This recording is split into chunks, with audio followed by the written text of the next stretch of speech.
আজকের ভিডিওটা কিন্তু অনেক স্পেশাল হতে চলেছে, শুরু থেকে শেষ অবধি পাশে থেকো। আর স্পেশাল কেন, কারণ বাজারটা কিন্তু আজকে আমি নিজের হাতে করেছিলাম। সকালবেলা ঘুম থেকে উঠেই মনে হলো না চলে যাই একটু বাজারে, ঘরে একদম ভাল লাগছে না, একটু ফ্রেশ স্টার্ট করতে হতো দিনটা। তো বাজারে গিয়েই আমি দেখতে পেয়েছিলাম কিন্তু দেখো কুমড়ো ফুল ভীষণ পছন্দের, কিন্তু আমার এটা খেতে যে ভীষণ ভালোবাসি এমন নয়, কুমড়ো ফুল আমার দেখতেই ভীষণ ভালো লাগে, মনটা ভীষণ আনন্দিত হয়ে যায় এটা দেখলে। আর আমার সামনে কুমড়ো ফুল পড়বে আর আমি নেব না, এটা কিন্তু হতেই পারে না। তো যাই হোক, নিয়েছিলাম কুমড়ো ফুল। 10 টাকা করে আটি নিয়েছিল, আমি 2 আটি নিয়েছিলাম। আর নিয়েছিলাম থোরটা একটু একদম সরু সরু দেখে নিয়েছিলাম, কারণ মোটা থোরগুলো কিন্তু একটু ছিবড়ে হয়, তাই কচি দেখে থোর নিয়েছিলাম।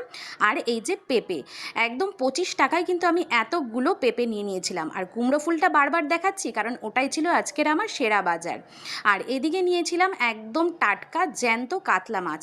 এই যে ছুরি দিয়ে কিন্তু আমি প্লাস্টিকটা কাটছি, বুঝতে পারছো আমার ধৈর্য কীরকম ছিল। ওই গিট্টি খোলার আমার একদম ধৈর্য হয় না, আজ অবধি কোনো কিছুর আমি গিট্টি খুলিনি, হয় ছিঁড়বো নয় কাটবো, ব্যাস। তো যাই হোক, কাতলা মাছটা আমি নিয়ে ভালো করে ধুয়ে পরিষ্কার করে ভাগাভাগি করে রাখছিলাম। একটা এই বেলা রান্না করব, বাকিটা হচ্ছে ফ্রিজে স্টোর করে দেবো। তো আমি বেছে বেছে পেটিগুলো বার করছিলাম আর কি। পেটিগুলো এবার এই বেলাটা আমি রান্না করে নেব, বাকিটা পরে রাতে হোক বা পরের দিন হোক করব। তো যাই হোক, একটা ছোট্ট করে রেসিপি তোমাদের সাথে আজকে শেয়ার করে দিই, যে কুমড়ো ফুলের বড়াটা আমি কি করে বানালাম। ভালো করে কুমড়ো ফুলটা একটু ধুয়ে নিতে হবে।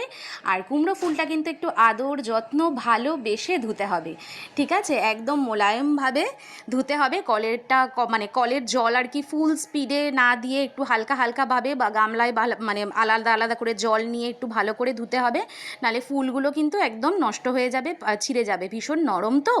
আর ব্যাটার তৈরি করার জন্য আমি নিয়েছিলাম হচ্ছে গিয়ে বেসন, একটু লঙ্কার গুঁড়ো, নুন, সামান্য একটু হলুদ আর একটু হিঙের গুঁড়ো।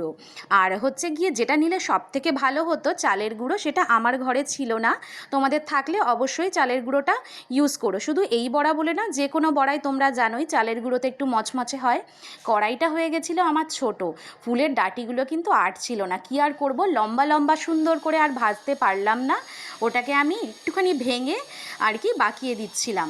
আর হচ্ছে গিয়ে গ্যাসের যে আঁচটা একদম লো ফ্লেমে করে নিয়েছিলাম, না হলে বাইরেটা একেবারে পুড়ে যাবে, ভেতরটা কিন্তু বেসনের সেই কাঁচা কাঁচা ভাবটা থেকে যাবে, একদম ভালো লাগবে না। একটু ধৈর্য নিয়ে ধীরে ধীরে ধীরে ধীরে আস্তে আস্তে কিন্তু আমি বড়াটা ভেজে নিচ্ছিলাম। একটু ঘি দিয়ে গরম ভাতে খেতে কিন্তু মারাত্মক ভালো লাগে। আর দেখো রেডি হয়ে গেছে আমার কুমড়ো ফুলের বড়া, কি সুন্দর লাগছে না, আমি খাওয়ার জন্য কিন্তু অতটা ফ্যাসিনেট নই যতটা আর কি আমার কুমড়ো ফুল জিনিসটা দেখতে ভালো লাগে। তো চলো বরের জন্য ভাতটা রেডি করে নিই, ভাত বেড়ে নিলাম, এদিকে দিয়ে দেবো এবার 2টো বড়া আর মাছের ঝোল রান্না করেছিলাম সেটা।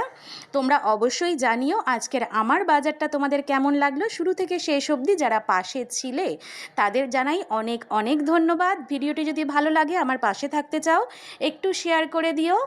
আর অবশ্যই পরবর্তী ভিডিওর জন্য অপেক্ষা